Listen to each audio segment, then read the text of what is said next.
Hello everyone, मैं हूं Shubhi tutorial classes में आप सबका स्वागत है। आज की वीडियो में लेके आए इंग्लिश ग्रामर का सेंटेंस टॉपिक बहुत इम्पोर्टेंट है। तो चलिए शुरू करते हैं। ये ग्रामर का सबसे पहला शुरुआत हम करते हैं सेंटेंस से, जिसे हिंदी में हम वाक्य भी कहते हैं। तो देख लेते हैं। A group of words that make a complete sense is called a sentence. जो एक ग्रुप, एक जो सार्थक शब्द होता है, बनता है, पूरा वाक्य बनता है छोटे छोटे शब्दों को मिला के, वो हमारा क्या कहलाता है? Sentence. It start with a capital letter and end is a full stop. Start होता है कैपिटल लेटर से, इसकी एंड होती है फुल स्टॉप से। तो हिंदी में से वाक्य कहते हैं। वाक्य मतलब क्या होता है? शब्दों को मिलाकर जो एक कंप्लीट शब्द बने, उसे हम लोग कंप्लीट सेंस बने, जिससे हम लोग क्या कहते हैं? वाक्य। उसी प्रकार से सब्जेक्ट सेंटेंस, जो कंप्लीट सेंस बने उसे हम लोग सेंटेंस कहते हैं। Group of word. अब टाइप्स ऑफ सेंटेंस, एक अर्थ और भाव के आधार पर, और दूसरा संरचना के आधार पर, स्ट्रक्चर के आधार पर एंड मीनिंग के आधार पर। तो अर्थ के आधार पर देख लेते हैं। मीनिंग के आधार पर 6 प्रकार के होते हैं सेंटेंस। असर्टिव, जिसे हम कथनात्मक कहते हैं। दूसरा negative, interrogative, imperative, optative, exclamatory. फिर बता रहे assertive, negative, interrogative, imperative, optative, optative and exclamatory. संरचना के आधार पर 3 होते हैं: simple, compound and complex. Simple, compound and complex, ये होते हैं स्ट्रक्चर के बेस पे। बात करते हैं असर्टिव सेंटेंस, जिसे हम विधेय या कथनात्मक वाक्य कहते हैं। A sentence that state a fact और गिव इंफॉर्मेशन, जो वाक्य किसी तथ्य या सूचना को बताए। जैसे एग्जाम्पल हो गया, she is teacher, he is reading, Ram is playing, they are dancing. तो ये सूचना बता रहा है कि ये चीज़ हो गई है, एकदम इसने निर्धारित कर दिया कि ये एक टीचर हैं। अपने वाक्य को, तथ्य को कह दिया, सूचना एक दे दी। तो ऐसे शब्द क्या होते हैं? असर्टिव सेंटेंस होते हैं। फिर नेगेटिव क्या होते हैं? A sentence that denies refuse या negative something is called negative sentence. जो वाक्य किसी बात को नकार दें, इनकार कर दें, उसे हम लोग क्या कहते हैं? नेगेटिव। एग्जाम्पल क्या है? They do not play cricket, he does not eat rice, he do not drink water, we are not studying. तो ये जो वाक्य को नकार दें, उसे हम लोग क्या कहते हैं? नेगेटिव। इंट्रोगेटिव क्या होते हैं? प्रश्नवाचक। ए sentence that asks A question is called interrogative. जो सेंटेंस क्वेश्चन के रूप में होते हैं, पूछे जाते हैं, उसे हम लोग इंट्रोगेटिव कहते हैं। जो वाक्य प्रश्न पूछता है वह प्रश्नवाचक कहलाता है। Example, where do are life, is she is a student, what is your name, who are you. जो क्वेश्चन पूछे वो इंट्रोगेटिव हो गए। फिर हो गया इम्परेटिव सेंटेंस, जो आज्ञा दे।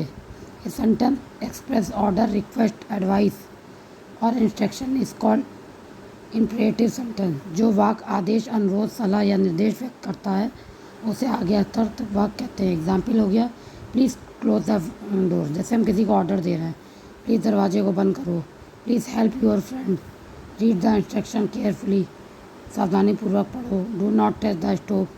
तो ये हम इंस्ट्रक्शन दे रहे हैं, आज्ञा दे रहे हैं, इसे हम इम्परेटिव सेंटेंस कहते हैं। फिर ऑप्टेटिव सेंटेंस क्या होते हैं? कामना सूचक। ये sentence that express wish, desire, blessing या prayer is called optative sentence. जब हम किसी को कामना या शुभकामना या आशीर्वाद देते हैं, या कामना से रिलेटेड कोई वर्ड बोलते हैं, जैसे गॉड ब्लेस यू, भगवान आपका भला करें, मे यू सक्सीड, तुम सफलता को गेन करो, या मे ही है life long, let peace prevail. ये सब जब हम किसी को शुभकामनाएं देते हैं तो वो कौन सा होता है? ऑप्टेटिव हो गया। फिर आता है एक्सक्रीमेटरी, विस्मादी बोधक। इसमें क्या होता है? ये सेंटेंस डैज एक्सप्रेस स्ट्रॉन्ग इमोशन या सडन फीलिंग, एकदम से अचानक फीलिंग आ जाए, या स्ट्रॉन्ग इमोशन होता है, उसे हम एक्साइटली सेंटेंस कहते हैं। जो वाक्य तीव्र भावनाओं से, जैसे आश्चर्य, खुशी, दुख, गुस्सा आदि को व्यक्त करे, एकदम से तीव्र भावना से, उसे विस्मादी बोधक। जैसे व्हाट इज़ द ब्यूटीफुल, अचानक से दिमाग में आया, अरे ये देख के ये बड़ा सुंदर फूल है, वाओ डैट आर। फिर ouch, that are really hurt, I can believe we can, एकदम से अचानक से आए, भावना प्रकट हो, आश्चर्य, उसे हम एक्सक्लेमेटरी यानी विस्मयादिबोधक कहते हैं। आगे देखते हैं। अकॉर्डिंग टू स्ट्रक्चर, संरचना के बेस पे हमने बताया था सिंपल, कंपाउंड एंड कॉम्प्लेक्स। तो सबसे पहले हम देख लेते हैं क्लाउज। क्लाउज क्या होते हैं? उपवाक। बड़े वाक के अंदर छोटा वाक, एक बड़ा सेंटेंस है उसके अंदर छोटा स्मॉल सेंटेंस निकालना, उसे हम लोग कहते हैं उपवाक। जैसे a clause is a group of the world sentence that has a subject a verb. उपवाक शब्दों का ऐसा समूह जिसमें कर्ता और क्रिया होती है, कर्ता भी होगा क्रिया होगी। For example, although Ram was ill, कि राम बीमार था। ही वॉन्ट टू स्कूल, तब भी वो स्कूल गया। इसका मतलब क्या है? कर्ता भी है इसमें, सब्जेक्ट भी है, वर्ब भी है, सब्जेक्ट भी है, वर्ब भी है। तो ये क्लाउड 1 हो गया उपवाक, और क्लाउड 2 हो गया। तो ये क्या हो गया? क्लाउज इसे बोलते हैं।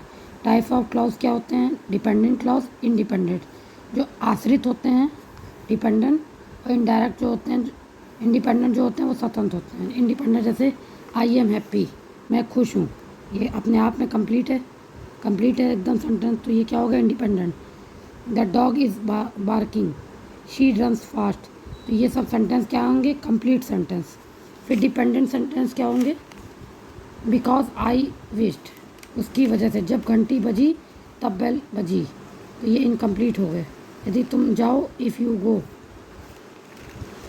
इस तरह के जो होंगे वो डिपेंडेंट होंगे। फिर आता है सिंपल, इसमें आता है सरल वाक्य पहले, इसमें आता है सब्जेक्ट प्लस वर्ब। एक वर्ब या एक से ज़्यादा वर्ब भी हो सकती है, एक सब्जेक्ट होना चाहिए, एक वर्ब होनी चाहिए। A simple sentence, the sentence that has only a independent clause with in simple या one main verb and express complete idea.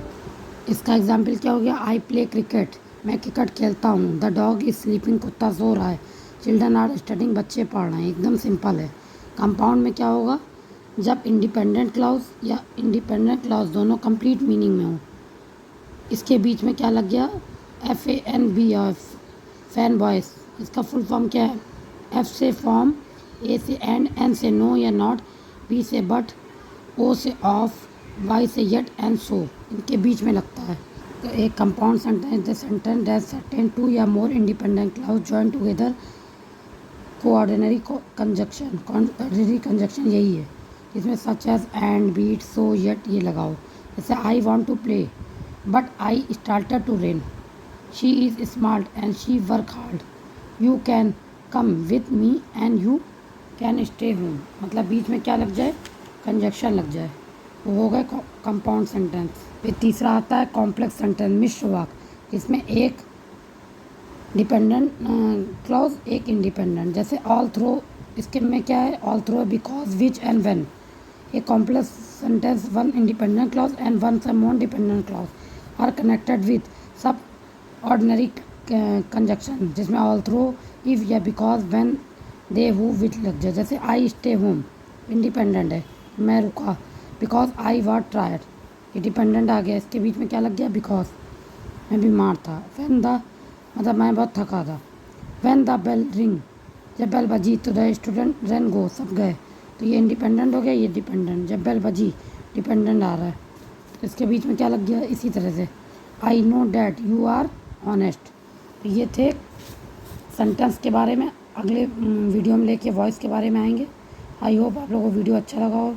Like share subscribe करिएगा। नेक्स्ट वीडियो मिलते हैं, तब तक लिए bye, take care and thank you for watching.